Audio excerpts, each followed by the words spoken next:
Saksi si Joseph Moro.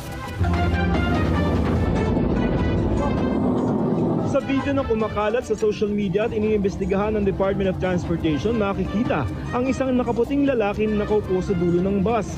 Tumayo siya at tila lumapit sa nagbe-video habang pinagtitinginan siya ng ibang pasahero ng bus.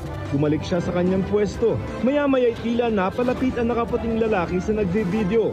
Nagpatulong ang lalaki sa iba pang sakay ng bus para pigilan ang lalaki na tila di mapakali. Ang lalaki na tila umiiyak at ilang beses nagmakaawa, sinuntok at tinadyakan ng ilang pasahero.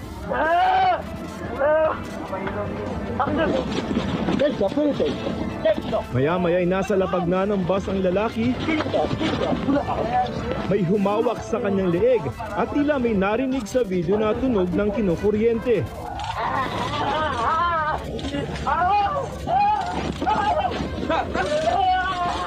Hanggang sa tila maitulak siya sa may pinto ng bus. Naalarma ang Department of Transportation sa insidente na nangyari noong June 9 sa loob ng Precious Grace Transport sa EDSA bus carousel. Ang lalaki isa raw 25-year-old na person with disability. This was a crime. Binugbog, inuyo. Yung isang kababayan natin na may kapansanan sa loob ng isang bus. Krimen yan. Lumabas sa paunang investigasyon ng LTO na kapwa mga pasahero ang nambugbog sa PWD. Iniimbestigahan kung may gumamit nga ng taser o pangkuryente sa PWD.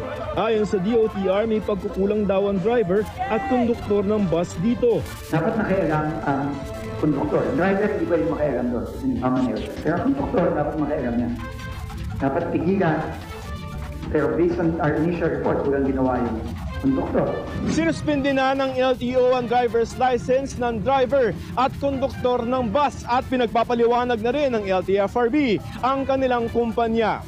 Nagpalabas ng show cause order ang LTFRB para sa pagdinig sa June 25. Sinuspindi na rin ng LTFRB ng isang buwan ang 10 units ng Precious Grace. Itinanggi ng abogado ng kumpanya ng bus na hindi inireport ng driver at konduktor ang insidente sa mga otoridad. Kwento ng driver sa isinimite nitong pahayag sa LTO, may pasahero nagsumbong tungkol sa pangangagat ng isa pang pasahero. Nireport daw na ito agad sa mga otoridad sa Main Avenue Station ng EDSA Busway. Nakiusap daw sila sa Coast Guard na pababain ng lalaki pero hindi raw ito napababa. Sinabihan daw sila ng konduktor na i-report na lamang ito sa susunod na estasyon sakaling gumawa ulit ng eksena. Nang malapit na raw sila sa Buendia Station, nangagat daw ulit ito kaya inireport nila ulit ito. Sabi pa ng driver, pinagsabihan niya ang mga pasahero na huwag nang bugbugin ng PWD, bagay na hindi raw nila sinunod. To my mind, yung driver at saka konduktor, ginawa nila ang responsibilidad nila. We have to be educated, we have to understand na ganyan talaga yan. Hindi yan mang-aaway ng basta-basta na lang.